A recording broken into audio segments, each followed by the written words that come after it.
Okay, it looks like I can open them from here, but I won't be able to come in with you. Here goes.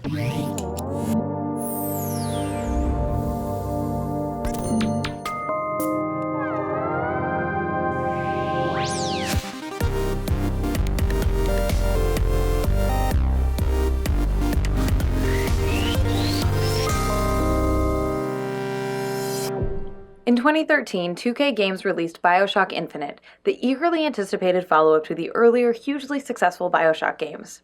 Infinite's story centers on a man named Booker DeWitt, a private investigator with a bloody past who takes on a mysterious assignment: bring us the girl and wipe away the dead. What follows is Booker's adventure to the flying city of Columbia, where the girl, Elizabeth, has been imprisoned in a tower for her entire life. Busting her out of captivity while she busts out of her corset, Booker shoots his way across Columbia, getting caught up in all sorts of drama in the process, as the game tells players a garbage story which suggests that oppressed people are just as bad as their oppressors and that the truth is always somewhere in the middle. But that's much too big a can of worms for us to open in this video. Let's just focus on Elizabeth. Elizabeth possesses an incredible ability to open portals to other timelines, an ability that plays a significant role in the plot as Booker and Elizabeth hop forward and backward and from side to side in time, leaping from one version of Columbia to another, and sometimes thrusting Booker into the past or the future. So as a plot device which drives elements of the game's narrative, she's very significant. In gameplay terms, however, Elizabeth serves a different kind of role, that of a glorified door opener. There you go. As with most shooters, BioShock Infinite often puts you into situations where you can't progress until you've cleared an area of enemies. The way it frequently does this is by blocking doors to the next area that can't be opened by Booker. Only Elizabeth can do this, which she does only when all the enemies have been killed. For all of her tremendous powers, Elizabeth is reduced by the game's mechanics to doing the most basic and menial of tasks, and waiting around for her to open a door becomes a significant aspect of how players experience her. Let me scout ahead, see if there's some way to move forward. Of course, she performs other actions as well, sometimes tossing Booker ammo, first aid, or other useful items, or opening tears through which he can have her summon things like weapons or killer robots to help him in combat. Now, there's nothing inherently wrong with the idea of characters who play a supporting role in combat situations, but Elizabeth is an example of a female sidekick who is reduced to a tool. There aren't gameplay mechanics that allow you to have meaningful interactions with her. She just opens doors and dispenses useful things, and her tear-opening powers are not her own, but yours to call on and control with the press of a button. Elizabeth, a little help? Looks simple enough. At other times, she's less like a person and more like a sexualized slot machine tossing you the occasional coin. Here you go. As a glorified gatekeeper, Elizabeth joins a long tradition of female sidekicks, including Alex from Half-Life 2 and its follow-up episodes, and Yorda from the much-beloved Ico, whose magic is needed to activate doors, staircases, and other mechanisms that allow players to advance. Yorda also has the distinction of being the quintessential example of what I call the Damsel escort mission. You know, after making 3 whole videos about damsels, I'd kinda hope to never have to talk about them again, but gaming's love of using helpless women as both narrative and gameplay devices was too much for even those videos to contain. Damsel escort missions occur when a female character joins the male player character, but is largely helpless, and rather than being a clear benefit to the player, she feels more like a burden.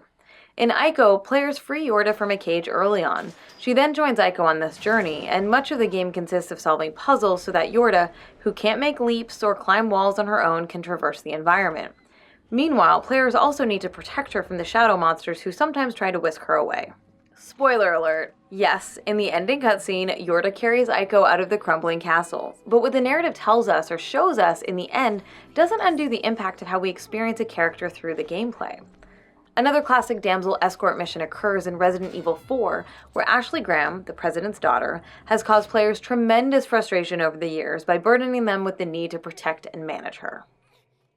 Whether they're presented as capable or helpless, female companions often encounter situations in which they just can't proceed on their own. Ellie in The Last of Us, for instance, is hardly a Yorda-like damsel, but when she encounters a body of water, she may as well be, and Joel has to go out of his way to get her across. Now look, there's a lot to admire about The Last of Us, but I guarantee you nobody's favorite part of that game was helping Ellie get across the water. A good rule of thumb is that if you spend any portion of a game carrying a female character around, it's a pretty safe bet that it at least has some elements of the damsel escort mission. No, you're heavier than you look. To be clear, there's nothing whatsoever inherently wrong with depictions of people helping each other in times of difficulty. If anything, we could do with a lot more narratives that focus on companionship, cooperation, and support. But the models games give us rarely offer experiences in which this kind of support is truly mutual. Instead, we see a pattern of men frequently caring and helping women in situations where they're otherwise helpless. This pattern is rooted in sexist ideas about men as protectors and women as the ones who need this kind of protection. It's coded into the gameplay that men are the ones who kill and protect, and that women are the ones who experience moments of helplessness and need to be carried.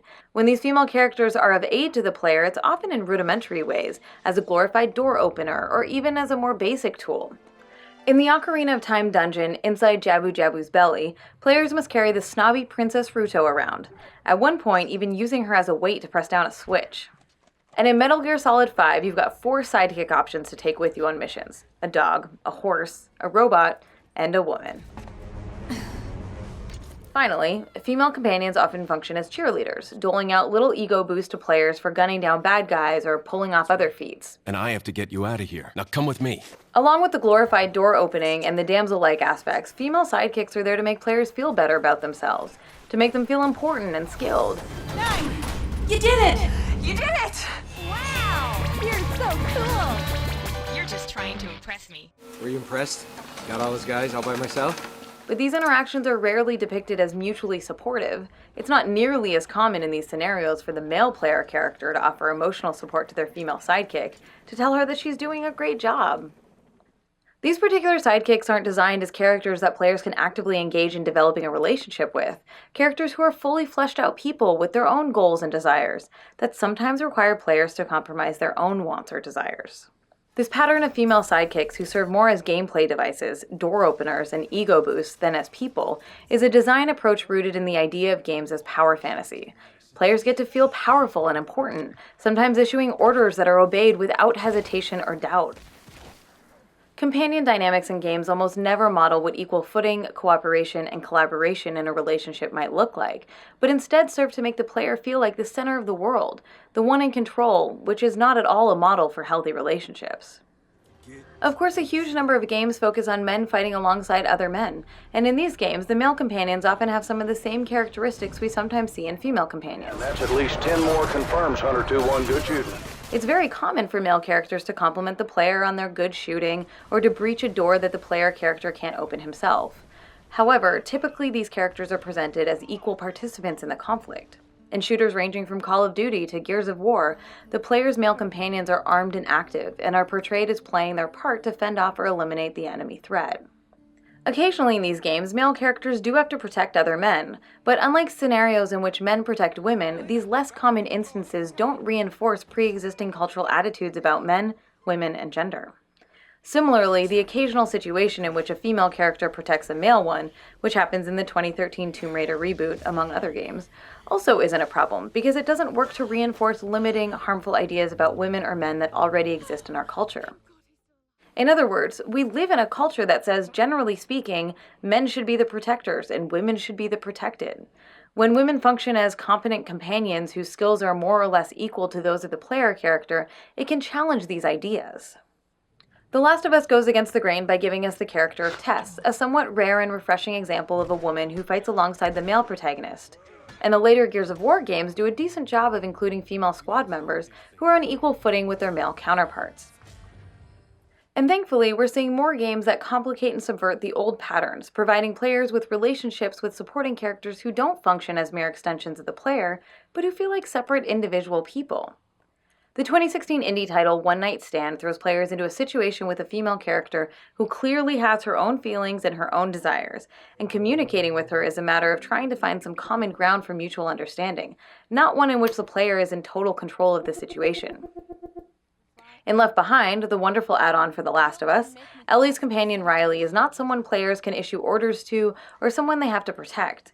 Riley is constantly active, often taking control of the situation, sometimes competing and being playful with Ellie, and as a result, she doesn't feel anything like the companion characters in most games, or even anything like Ellie herself felt in the original game. Instead, she feels much more like a real person accompanying Ellie on the journey. And while Trico in 2016's The Last Guardian may not be a human character, he does possess some of the characteristics we'd like to see more of in human companions in games. Asking Trico to do things isn't a simple matter of pushing a button and watching him immediately obey. He's not a simple tool, not just an extension of the player.